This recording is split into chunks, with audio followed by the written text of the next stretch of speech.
Бүгін жымға 17 декабрь эфирда Соба дұқынары телевидениесі. Шығарылышыбызны отна информацион программабыз білән башлап жибәрәбіз. Студияда мен Райля Галявина эшлим. Исәнмесез, иң элек, иң мөһимнәр турында кыскача. Районда 59-нчы иман йорты ачылды. Өтірнәслеләр хәзер җомгага үз мәчетләренә килә. Мәдәният министрлыгы һөнәрчеләрне барлый. Районга культура десанты килеп төште. Кар бураннары соңарса да декабрь вакытлы атлый. Сабалылар бик тырышып, яңа елга әзерләнә. Хәзер барсы турында да тулырак шушы көннәрдә Соба муниципаль район советының чираттагы утырышы булды. Аны район башлыгы, район советы рәисе Рәис Миннаханов алып барды. Утырышка район советы депутатлары бүлек һәм оешма җитәкчеләре чакырылган иде. Көн тәртибенә куелган мәсьәләләрне карауга керешкәнче нәтиҗәле хезмәт күрсәтүче райондашларыбызны тәбрикләделәр. Төрле дәрәҗәдәге сайлауларны оештыруда керткән өлешләре өчен Татарстан Республикасы Үзәк сайлау комиссиясының сайлауларны оештыруда күрсәткән хезмәтләре өчен мактау билгесе белән Шәмәрдән сайлау участогының комиссия рәисе Илһам Гарипов, Шикши сайлау участогының комиссия рәисе Рәкыйп Шәрипов, Татарстан Республикасы сайлау системасын үстерүгә зур өлеш керткәннәр өчен Татарстан Республикасы Үзәк сайлау комиссиясының мактау грамотасы белән Соба сайлау участогы комиссия әгъзасы Рәсилә Арсланова, Тимершык сайлау участогы комиссия рәисе Рамил Фазылов, 8-нче чакырылыш Россия Федерациясе Дәүләт Думасы депутатларын сайлауларны әзерләү һәм үткәрүдә нәтиҗәле хезмәтләре өчен Татарстан Республикасы Үзәк сайлау комиссиясының рәхмәте белән Улыяз участок сайлау комиссиясе рәисе Илүзә Гыйльфанова, күпьеллык нәтиҗәле хезмәте һәм районның экологик иминлеген тәэмин итүгә өлеш кертү өчен Ришат Билалов Татарстан Республикасы Соба муниципаль районы мактау грамотасы белән һәм районның иҗтимагый тормышында актив катнашканы, традицион рухи мирасны һәм конфессия мөнәсәбәтләрне ныгытуга керткән шәхси өлеше өчен Соба районы имам мөхтәсибе Айнур Әхмәтов Соба муниципаль районы башлыгының рәхмәт хаты белән бүләкләнде. Тәбрикләүләр тамамланганнан соң район советы депутатлары үз эшләрен башлады. Көн тәртибенә 2022 елга һәм 2023-2024 елларның план чорына Татарстан Республикасы Соба муниципаль районының бюджеты, район уставына үзгәрешләр һәм өстәмәләр кертү, бюджет учреждениеләре хезмәткәрләренә найм шартнамәләре буенча торак өчен түләү чыгымнарын каплау өчен компенсация түләүләре бирү тәртибен раслау, район совет аппараты нигезләмәсен раслау, район башкарма комитеты структурасын, районда муниципаль хезмәт вазифалары, эзмә һәм сатыш авыл җирлекләренең җирдән файдалану һәм төзелеш кагыйдәләрен раслау мәсьәләләре куелган иде. Алар буенча финанс бюджет палаты рәисе Шәмсин Сөнгатов, район советының юридик бүлеге начальнигы Альберт Миннекаев, башкарма комитет җитәкчесе урынбасары, аппарат җитәкчесе Марат Кәримов, башкарма комитетының инфраструктура үсеше бүлеге начальнигы Илмир Рамазановлар сөйләде. Һәр мәсьәлә буенча карарлар кабул ителде. Өтірнәстә түзелгән иман йорты районыбызда 59-нчы сан белән теркәлде. Авылдашлар мәчет ачылышын зур бәйрәм итеп каршылады. Авыл өстенә агылган азан тавышы һәр күңелгә барып җитте. Өтірнәс мәчеттен ачу тантанасына авыл халкы, тирә күрше авылларда яшәүчеләр, читтә гомер кичерүчеләр дә бердәм килгән иде. Һәр кемнең күңелендә изге уй, изге ният. Аллаһ йортын ачу тантанасын күреп калу. Башка авылларда мәчетләр булгач, гел уйлап йөридек инде, менә безнең авылга да кирәк инде ул дип, авылдашлар белән киңәшләштек тә инде. Менә ел ярым элек нигезен сала башладык.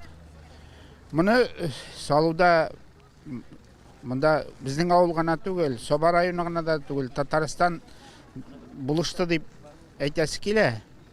Безнең бит инде зур теге иганәчеләр ниләр юк. Бай кешеләр безнең авылдан чыккан. Менә һәрбер кеше үзенең өлешен кертергә тырышты. Авылдашларга телефоннан гына әйтәм, әйдә шуны эшләп алырга дип. Хәзер килеп җитәләр. Менә авылдашлар белән шулай итеп бөтен Татарстан белән шушы мәчетне ачу бүгенге менә шундый кояшлы матур көндә без бик шат.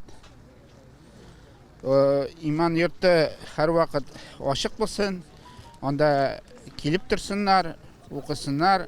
Менә юлдан үткән кешеләр дә машина белән кергәләделәр, бер белмәгән кешеләр дә мәчетегезгә намаз укып чыгыгыз дип без алдан ук инде кирип чыктылар.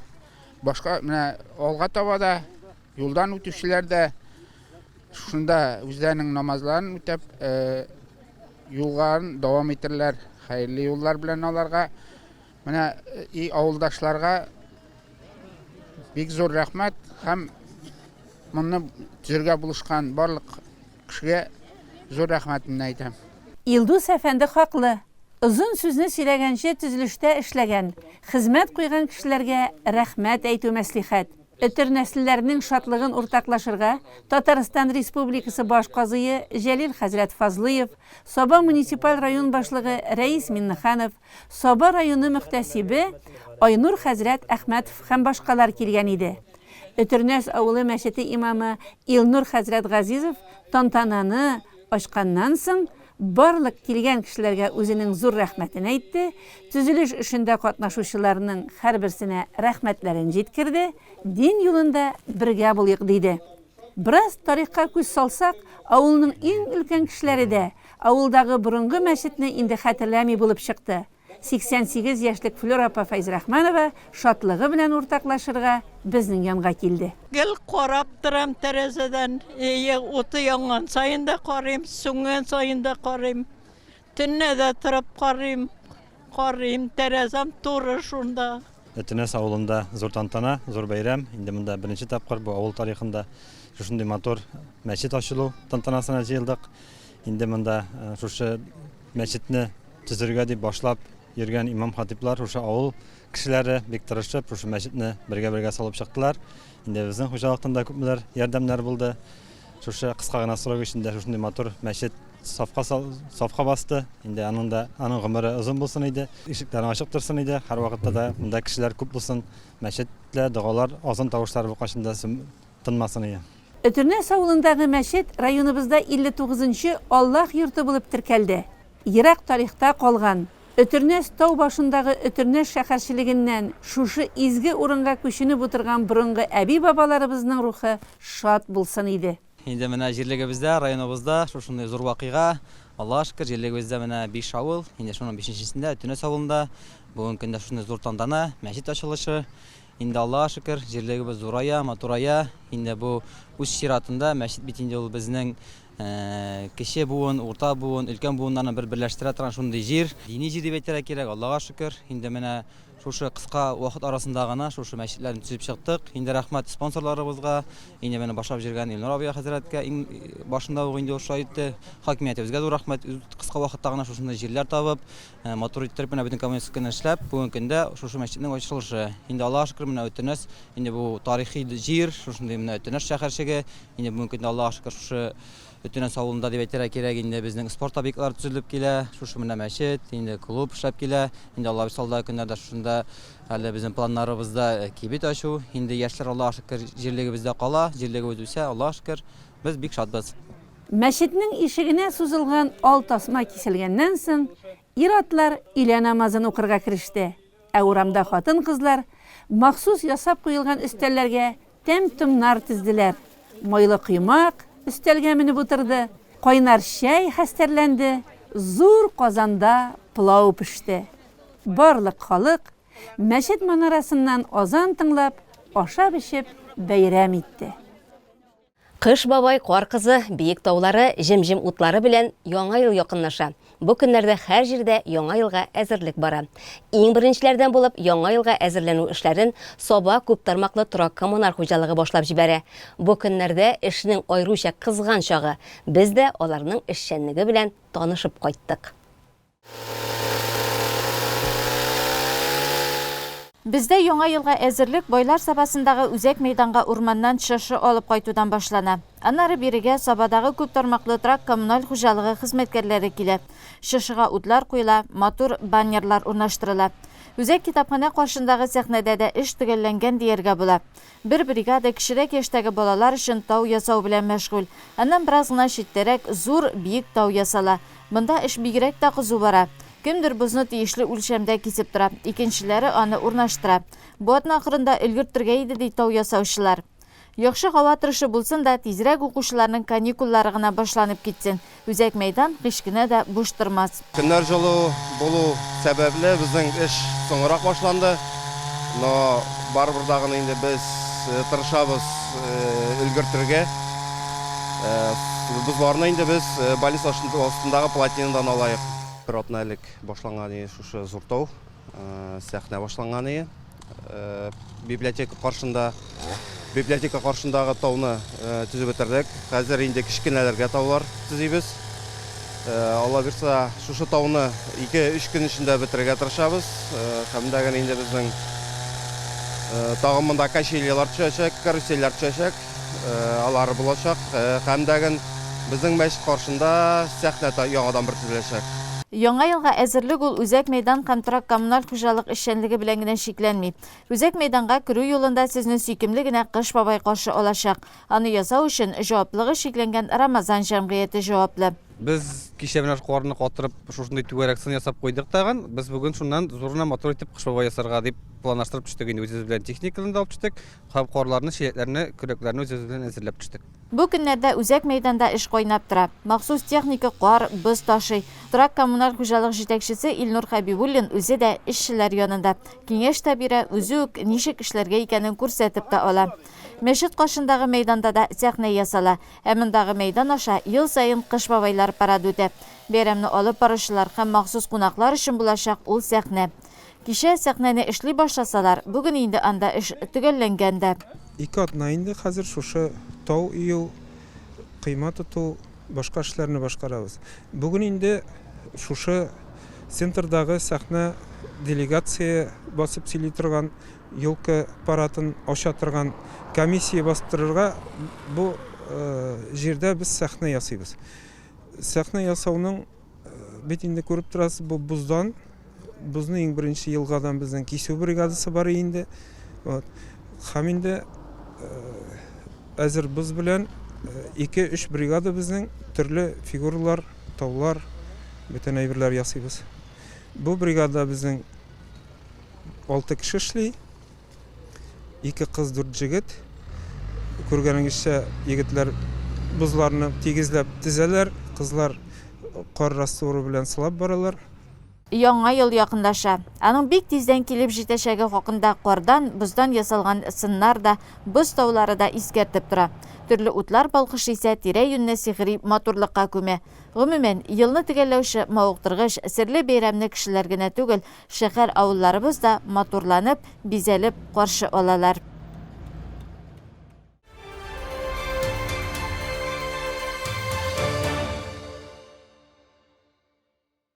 Культура десанты. Бу атнада район мәдәният йортына Татарстан Республикасы Мәдәният министрлыгы тарафыннан игълан ителгән шушы исемдәге проектның эшче төркеме килеп төште. Алар хозуруна Саба, Орча, Әтнә, Кукмара, Мамадыш районнары һөнәрче осталарының эшләрен кулашлаган күргәзмәлекләр тәкъдим ителде. Шарадан без әзерләгән хәбәр. Һөнәрле үлмәс, һөнәрсез көн күрмәс. Халкыбызның бу асыл мәкале бер вакытта да үзенең хак яңгыравын югалтмый. Без кешеләрне нинди генә милләттән булуыбызга карамастан, һөнәрчелек дигән төшенчә берләштерә. Һәр халыкның үзенә генә хас кул эшләре бар. Килешерсез. Мәдәният йортының файысы буйлап рәт-рәт тезелгән күргәзмәлекләрдә Саба, Орча, Әтнә, Кукмара, Мамадыш уңганнарының төп эше чагыла. Татарстан Республикасы Мәдәният министрлыгы канаты астында хезмәт куючы Таткульт ресурс үзәк дәүләт бюджет учреждениесе игълан иткән культура десанты проекты нәкъ менә һөнәрчелек белән бәйле мәсьәләләрне ныклап өйрәнүне максат итеп куя. Культурный десант – это новый проект Министерства культуры совместно с Таткульт ресурс-центром.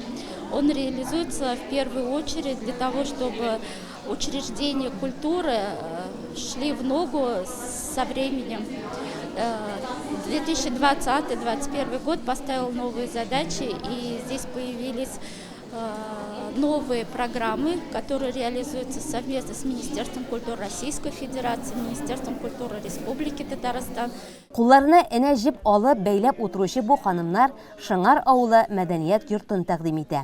Бу авыл элек-электән шәл бәйләүчеләре белән дан тота. Һөнәрчелек буыннан буынга күчеп, бүген дә югалмый сакланып килә. Күптән инде башларыбызга матур җылы башлыклар, мех бүрекләр кисәк тә, алар янәшәсендә шәл дә киң кулланылышта әле.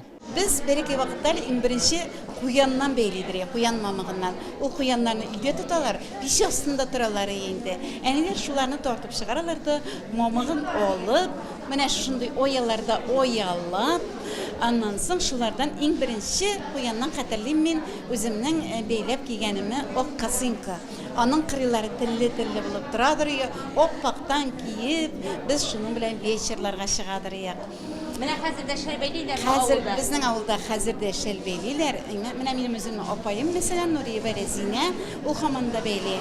Аннары мин хәтерлим әле Гайнуллина Альфинур апаны, ул инде олы яшьтә булса да һаман да кәҗә мамыгыннан бәйли. Шәл бәйләүнең сыры да, эше дә бик күп. Бер шәлне элек-электән менә шулай гаилә белән бәйләгәннәр. Кыз балалар чит-читләрен, уртасын әниләр өлгерткән. Бик тырышканда 2 атнада бер зур шәл әзер булган. Элек аның бәясе 80 сумнар булса, безнең көннәрдә ул хәзер 2000-дән артып китә. Сатуың әйбәт барганда гаилә кеременә яхшы гына файда диләр апайлар. Саба сәнгать мәктәбе укытучылары милли бизәкләргә мәхәббәт тәрбияләүне уку-укыту эшендә аерым бер юнәлеш итеп алып баралар. Аларның кулларында буяулы пумала бик матур бизәкләр белән эс сала. Без милли бизәкләрне тәлинкәләргә төшереп, матур тәлинкәләрне бизәп, аннары брошкаларга куябыз, матур курчакларга тегәбез инде. Хәзерге татар милли бизәкләр бик еш кулланыла. Костюмнарда гына түгел, тәлинкәләрдә дәген. Күңел күзең дөньяга ярату белән караганда һәр нәрсәдә матурлык тудырып була ди Эльвира Галиева. Менә бу курчаклар аның кулыннан туа, киенәләр һәм затлы милли бизәкләр иясе дә булалар. Оста милли орнаментларны интернет чыганаклардан да ала, рәссам булгач үзенә дә иҗат итү җиңел бирелә. Мин инде курчаклар бик тегергә яратам. Шул уңайдан инде мин аларга күбрәк еш кына татар бизәге төшергән рәсемнәр кулланырга яратам. Чөнки ул бик хәзергә бик актуаль, бик популяр татар бизәге. Шуңа күрә инде мин үземнең курчакларымда еш кына ул бизәкне чагылдырам. Шытсу авылыннан Шәрифуллиннар гаиләсе бер өстәл таш сыбызгы алып килгән. Җыр-моңга мөкиббән киткән Илшат иҗатта гел эзләнүдә, яңалык ясауда. Үзе уйныйсы уен коралларын ул күпчелектә үзе иҗат итә. Аның кулында бодай сабагы да сызгыра. Бу безнең балчыктан ясалган таш сыбызгы.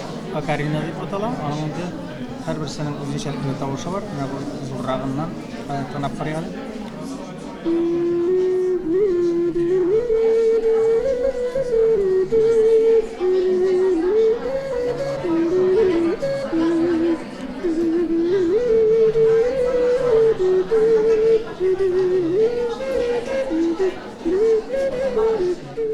Буларны ясар өчен шактый узак вакыт кирәк инде. Менә әйтик, әле бүген ясый башлап, булар пешерде, монда күрсәтеп булмый. Нинди балчыктан ясала? Бу бит инде шытсу балчыгыннан ясалмыйдыр? Юк, бу балчык махсус кибеттән алынган, шундый килолап саклатылган 1 килограммы әзер балчыклар булар. Шушы эшкә кирешеп киттегез. Бу конкурсларга балалар белән йөргәндә инструментлар кирәк булды да, шуннан инде кызыксынып интернеттан карап, кешеләрдән күреп инде конкурсларга барганда бит инде шундый выставкалар куялар. Күрәсең дә инде. Кеше белән сөйләшеп китәсең, ничек мисалдан каян алды. Нашайтып брендекләп кайсы бер әйберләрне шул брендекләп җыйган әйберләр дә бар инде, менә сатып алган әйбер.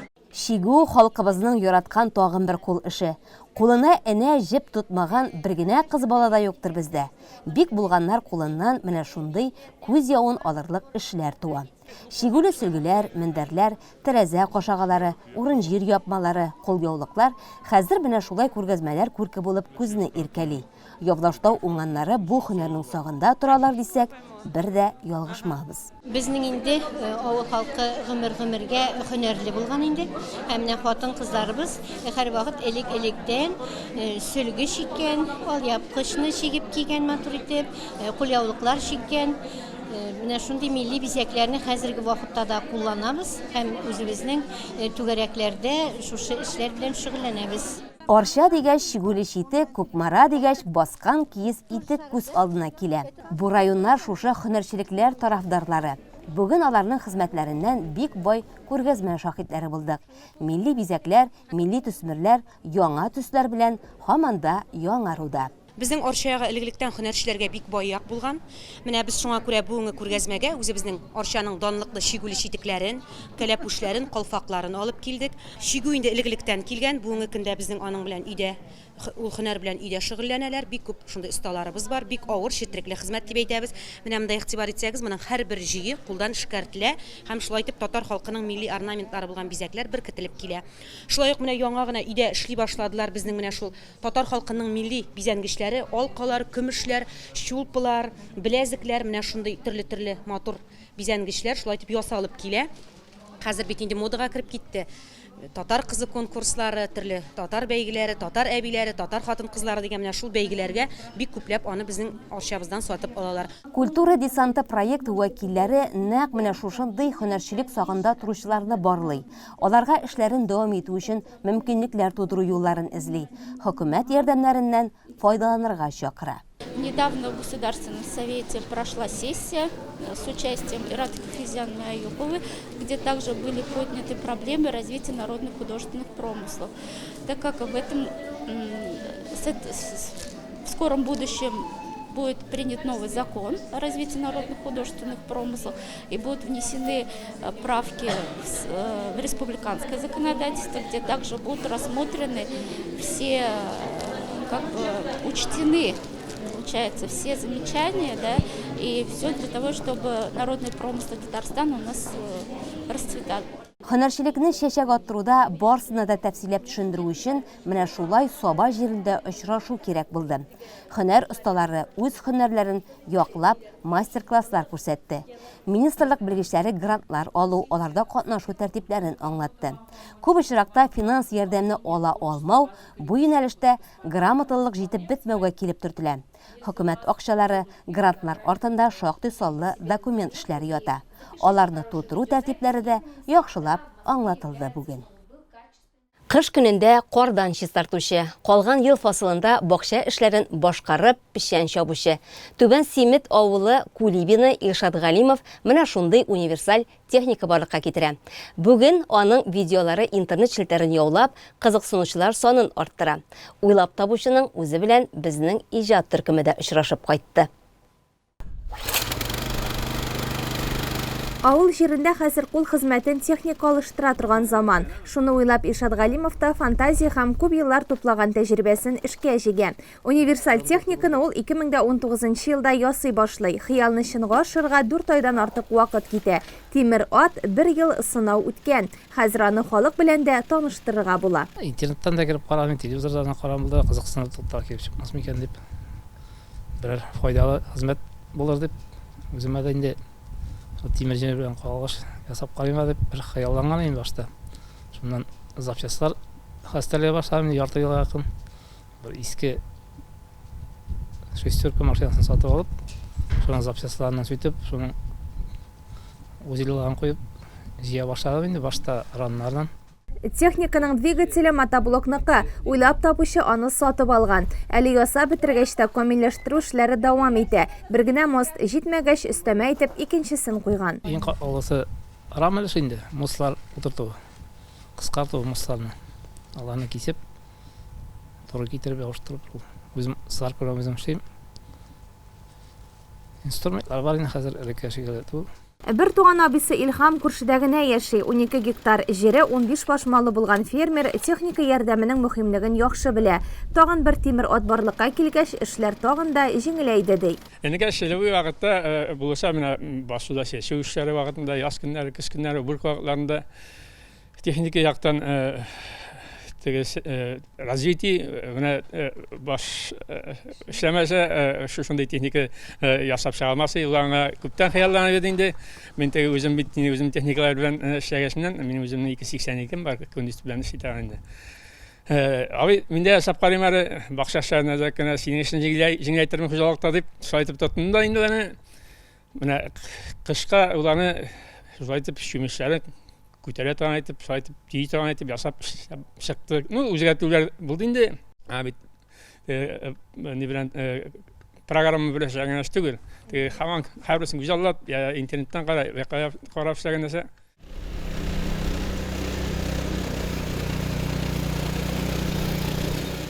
Кыш көне кардан чистартса, башка фасылда да бу техниканың эше җитәрлек. Бакчаны сукалау, тырмалау, бәрәңге утырту һәм алу, төпләрен эшкәртү, печән чабу. Хуҗалыктагы эшнең 70%-ын Галимовлар хәзер шушы техника белән башкара. Тормыш иптәше Энҗе максат итеп куйды һәм шуңа иреште ди. Шушы техниканы ясап чыкты ул, үзенең үҗәтлегенә иреште. Карда крисе юк, пешәндә чабасы юк, бөтенесен бәрәңге арасы да шкаптәсе юк, Аллаһка шөкер. Бөтенесен үзе үз куллары белән ясаган техника белән эшли. Инде ул аны бик озак ясады, менә 3 айлап микән кыш көне. Ничә тапкыр яна чыксаң да кермидер инде, утыкта хәзер керәм дип 12 беренчеләр китәдер инде. Шулай итеп ясап чыкты. Аның һөнәрләре бик күп. Плитканы да үзе ябыштырды менә идәннәргә. Үзенең шалбарларын да тигәсе булса менә үзе тигеп кия, Аллаһка шөкер. Кулыннан бөтен эштә килә, нәрсә эшләргә тотынса, бөтенесен дә эшли булдыра. Аллаһка шөкер, миңа ул шайтып эшләгәч бик рәхәт. Ишат Галимов колхозда да берничә төрле эш башкара. Комбайн, амкадорны да иярлый. Кышкы чорда малларга азык ташый. Ә бу шөгыле аңа җан рәхәте бирә. Үземә шагал инде күңел тынычлыгы бирә. Шул тимер җене калгандыр инде, әтиләрдән үскәндер инде техника шуны кызыксыну. Менә шулай 7 модельле ВАЗ машинасы дуслар ярдәме бераз финанс чыгымнар һәм көчле теләк булганда мөгъҗизалы техника барлыкка китерергә мөмкин. Киңәш сорап килүчеләрне дә Кулибин кире бормый. Әйберле Куршалда бер мужик ясаган, кияү белән ясап бетерә алдылар микән? Карарга төшкән инде, сораштыра. Сатмыйсың дип тә йөргән кешеләр бар инде, танышларда. Иптәш мужиклар бергә эшләгән егетләр инде булыштылар, кайсы нәрсәсен тотып килгән, миндә бу әйбер аны тая кирәк түгелме дип. Менә сатсагыз күпмегә сатыр идегез? Белмим, әйтәм бәя алмыйм. Кеше уникаль, аның мөмкинлекләре чиксез. Шуларны тормышка ашыру өчен саулык һәм аек акыл кирәк.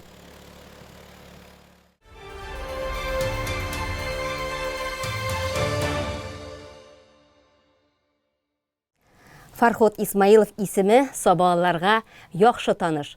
Районыбызда өстәл теннисын популярлаштырып кына калмыйча, бик күп чемпионнар тәрбияләгән тренер ул.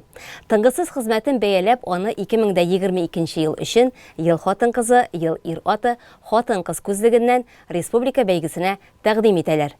Без бу атнада Фархот Исмаилов турында программабызга хәбәр әзерләдек. Бергәләп карыйбыз. Саба аренаның өстәл теннисы залы атнаның һәр көнендә тәүлекнең теләсә кайсы вакытында ачык. Биредә гел тренировкалар. Уенчылар килә-китә, берсен-берсе алыштырып кына торалар. Өстәл теннисына күңел биргән райондашларыбыз үзләренә уңайлы вакытта килеп, шулай тренер кулы астында шөгыльләнәләр.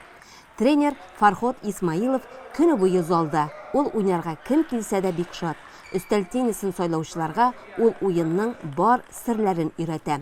Фархот Исмаилов милләте белән таҗик. 2009 елдан гаиләсе белән Таҗикстаннан Саба якларына кайтып төпләнеп, улларны, кызларны, гомумән эшче кешеләрне спортның шушы төренә тартып, аларны кызыксындырып, үстерү, уңышларга ирешү буенча армый-талмый көнне-төнгә ялгап эшли. Более 40 лет я посвятил себя этому благородному делу. За тот период моего творческого пути я подготовил 7 мастеров спорта.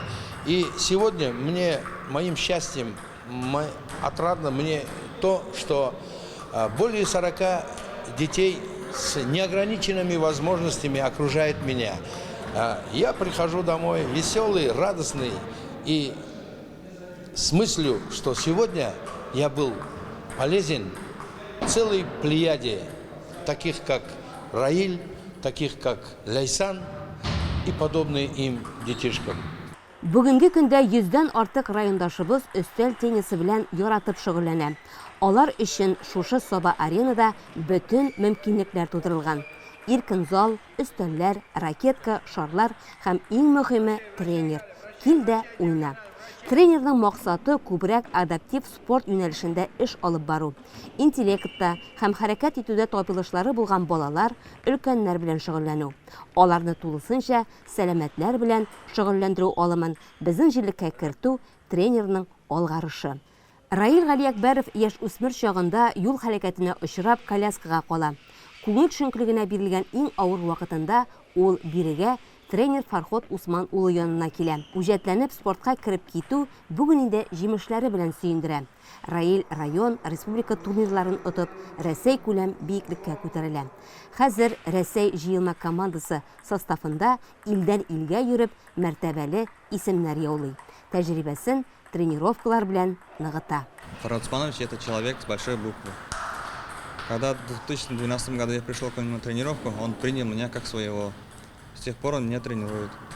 С его помощью я достиг мастера спорта по настольному теннису, чемпион Татарстана, серебряный призер России, призер международных турниров.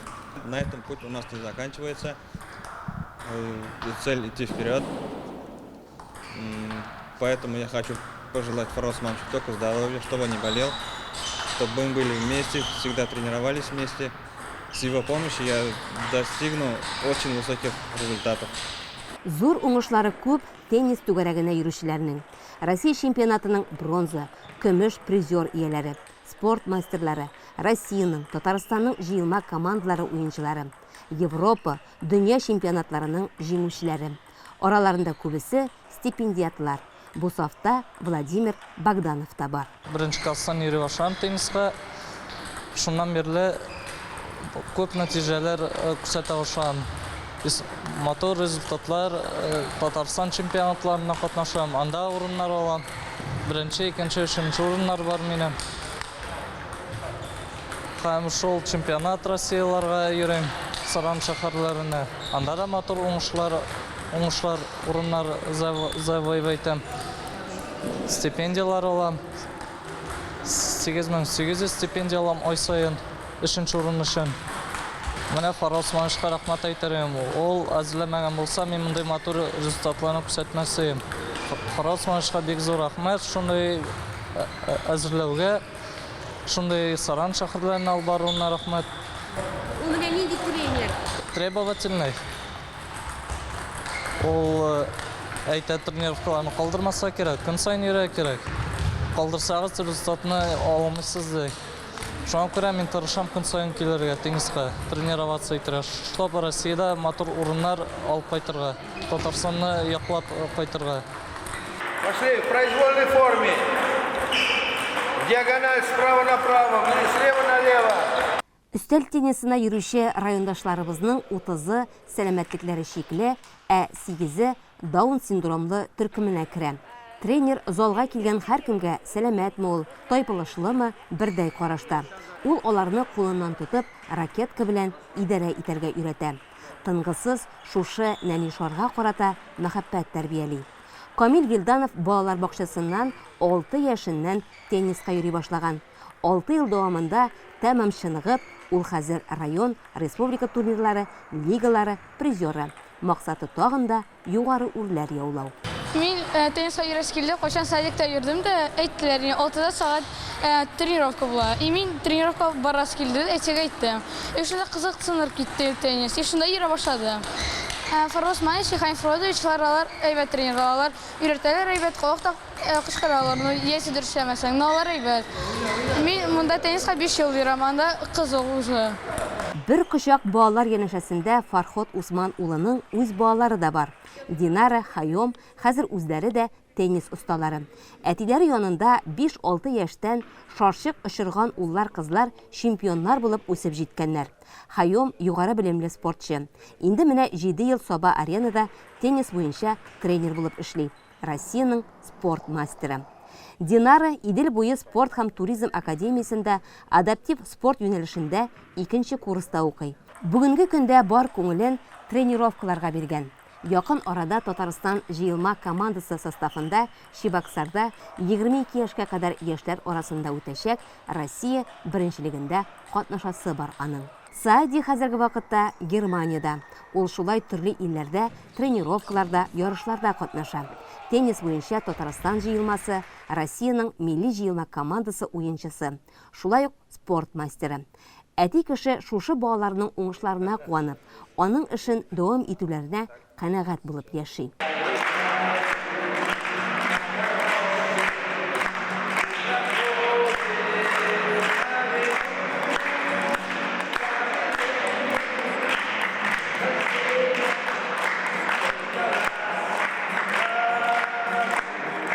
Ракетка һәм шар Фархот Исмаиловның айрылмас якын дуслары.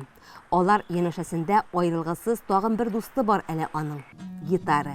Ул хуҗасы белән залда һәр чак кул астында. Күңел җырлап ачыла. Җыр тренерның юлдашы. Репертуары да бик бай. Үзбәк, таҗик, әрмән, грузин, украин, белорус, татар һәм рус телләрендә иркен җырлый. Песня во все времена помогала и строила жизнь. Меня песня расслабляет тем, что по окончании тренировочного процесса я беру гитару. Это гитара, которая никогда ни в чем не изменяет.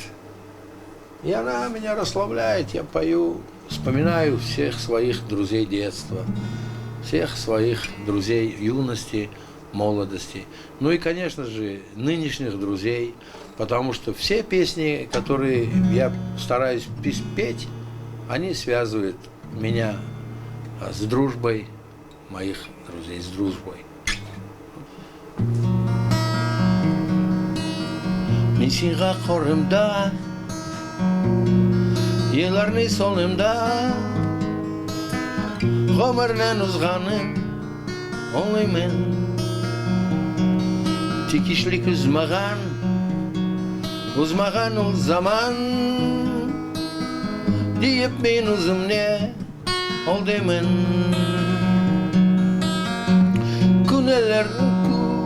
Күнәләр табышты, күнәләр кавышты, күнәләр миңа кушылыр. Син минем кадерлем, мин синем багерен, мөхәббәт шушыдыр, Переливая журчанье звеня возле ярыка, я помню впервые глянули эти глаза на меня.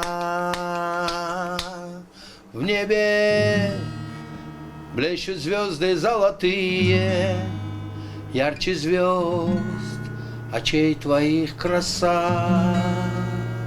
Только у любимой могут быть такие необыкновенные глаза. Только у любимой могут быть такие необыкновенные глаза. Султони қалбан тувасти, дарвоза воедила броши кости. Маймони яриба қалбан тувасти, боман пайвасти, акну нагарасту, дурам бахаржа, бояри дигар набандам дилам ра, саршора мазарзу атаманна, айори зибо. Эш белән гаилә дигән тагын бер зур дөнья бар бит әле. Киренке эш көненнән соң балалар әтиләре белән бергәләшеп өйләренә кайталар. Биредә аларны әниләре сагынып көтеп тора. Бу көннәрдә Гөлнара ханым туган якларында Душанбе шәһәренә киткән. Анда олы уллары Бахтавор гаиләсе белән яши. Оныклар үсеп килә. Идрис белән Усманны бабайсы, апа-абыйлары да бик ярата. Видео элемтә араларны якынайта. Привет, Усман баба. Ай, субханалла, субханалла.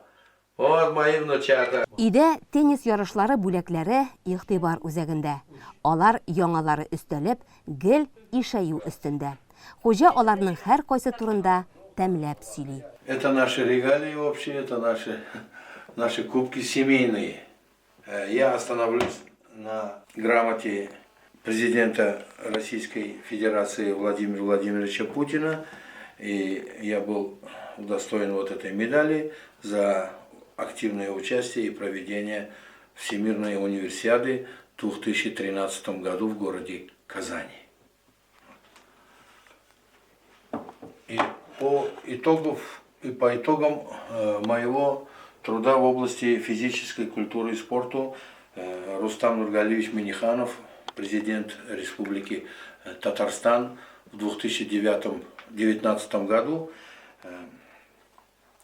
указом своим наградил меня заслуженным работником физической культуры и спорту Республики Татарстан. Это для меня очень было тоже важное событие в моей творческой карьере. Кроме того, я являюсь отличником физической культуры и спорту Республики Татарстан. Фархот Исмаилов фатирында түрдә уңыш агачы урын алган. Әти кеше бу агачны балалары белән бергәлектә су сибеп түгел, тир түгеп үстерә. Вот это дерево нашего труда, семейного труда. В корне, что означает это дерево? В корне как раз это проект Рустама Нургалиевича Миниханова. Этот турнир, который проходит в Сабах, мастерский турнир, ежегодно памяти мемориал Нургали Минихановича Миниханова, он открыл моих детей. Сади Исмаилова, Хайома Исмаилова, Динару Исмаилову. И меня как тренера он открыл. Мы семейно приехали, поэтому вот это символически, что Нургали Обы находится в корне этого дерева, и вот этот турнир открыл, и вот эти награды, они растут, растут, растут и растут. Аллах шкур. Я, например, очень доволен судьбе, что сегодня я, моя семья здесь, и мы гордо, достойно, высоко поднимаем флаг Сабинского муниципального района, поднимают флаг Республики Татарстан, поднимаем флаг на международном уровне, флаг Российской Федерации. Эш агачы һәр вакытта бик юмарт китерер җимеш. Бу гаиләнең эше дә, ашы да теннис белән бәйле. 7 кешелек зур гаиләнең һәр кайсы тенниска тартылган. Именно наша семья самая, которая играет в настольный теннис. Вот мы 7 человек, мы все играем в настольный теннис и на уровне. Даже наша мама тоже все переписки ведет она. Она тоже пинг-понг. Она все переписки ведет за рубежом, в России, с Федерацией настольного тенниса России, Федерацией настольного тенниса Татарстана. Все наши переписки, все она как начальник штаба у нас. Потому что настольный теннис это вроде как маленький мяч, но он объединяет очень много сердец. И если объявится Федерация настольного тенниса России соревнования семейные, то мы точно всех обыграем. Әтиләре турында Хайом белән Динара бик тәмләп, бик озаклап сөйлиләр. Алар бит бу тормыш юлыннан әтиләре салган юлдан бергә атлап баралар. Үзләре бу хакта нәни шарчык безне янәшә йөгертә диләр. Отец для меня это пример для подражания. Это мой идеал мужчины, которого есть и любовь к семье, любовь к окружающим, любовь к работе. Это тот человек, который всего себя полностью отдает своему делу, предан своей работе, семье, который все делает во благо семьи и ради развития именно своего дела. Думаю, если кто-то спросит, кто является у нас в зале, ну или в нашем виде спорта самым честным, благородным, смелым, я полагаю, что назовут моего отца, потому что он является зачинателем адаптивного спорта у нас в районе. То есть до этого эти дети практически не привлекались, а сейчас они даже на уровне России хорошо выступают. Он старается обходиться со всеми максимально вежливо и старается не обделять никого. То есть у него все дети всегда во внимании. Также вот он является благородным, наверное, из-за того, что он может пожертвовать собой ради другого. Он уходит в 8 утра из дома, приходит пообедать и опять уходит на тренировку и приходит уже в 9 вечера. Разве не признак того, что он полностью себя отдает этому виду спорта. Фархут Исмаилов мәрхәмәтле йөрәк иясе. Аның йөрәгеннән гаиләсе белән бергә теннисны якын иткән һәр йөрәк яшәү көче ала. Менә шулай күпме җаннар җанга бәйләнә. Тормыш исә шардай әйләнә дә әйләнә. Ә шар булай гына әйләнми. Этәргеч кирәк. Ул безнең мисалда Фархот Усман улы Исмаилов. Бөек галим Иван Павлов табиб кешене дәваласа, ветеринар бөтен кешелекне дәвалый дип юкка гына әйтмәгән. Авыл хуҗалыгы тармагында ветеринария хезмәткәрләренең роле зурдан. Нәкъ менә аларның эшчәнлеге райондагы эпизоотик хәлнең иминлеген тәэмин итә. Мал табибы авыл җирендә иң кадерле һәм хөрмәтле кешеләрнең берсе. Мишәмбаш авылында яшәүче Светлана Фәсхетдинова 20 елдан артык малларның сәламәтлеге сагында тора. Киләсе яңа елда ул ел хатын-кызы республика бәйгесендә катнашачак. Кешедән айырмалы буларак терлек белән үсемлекләрнең авыру җирләрен күрсәтү өчен куллары, аңлатып бирү өчен телләре юк. Шуңа күрә алар һәр даим кеше кайгыртуына мохтаҗ. Шушы төшенчәнең мәгънәсен аңлаучылар гына тормышын мал табибы һөнәре белән бәйли аладыр мөгаен. Светлана Фәсхетдинова булачак һөнәрен кечкенәдән билгеләп куя. Ерак Әгерҗи якларында гади колхозчы гаиләсендә туган кыз укуын да Минзәлә авыл хуҗалыгы техникумында дәвам итә. Булачак тормыш иптәше Рамил белән дә алар шунда таныша. Укуларын тамамлап гаилә коргач, яшь гаилә шушы якларга кайтып төпләнә. Инде 18 ел Светлана Андреевна Курсабар җәмгыятенең алыштыргысыз белгече. Аның инде хезмәтен яхшы уңай яктан гына бәйли алам, чөнки аның эш сәгате юк. Ул иртә дими, кич дими һәрвакыт хезмәттә. Чөнки инде хуҗалыкны алга алып бару өчен яхшы ассимилятор белән ветврач кирәк. Сыерларны инде вакытында каплатып, вакытында ташландырмаслар. Сөттә инде бозауда алып булмый. Инде бу сыйфатлар барсыдан да шагыла. Мал-туар авыруларын диагностикалау, йогышлы авыруларга каршы профилактик чаралар үткәрү, алынган продукцияның хәвефсезлеген тәэмин итү булар барысы да аның җилкәсендә.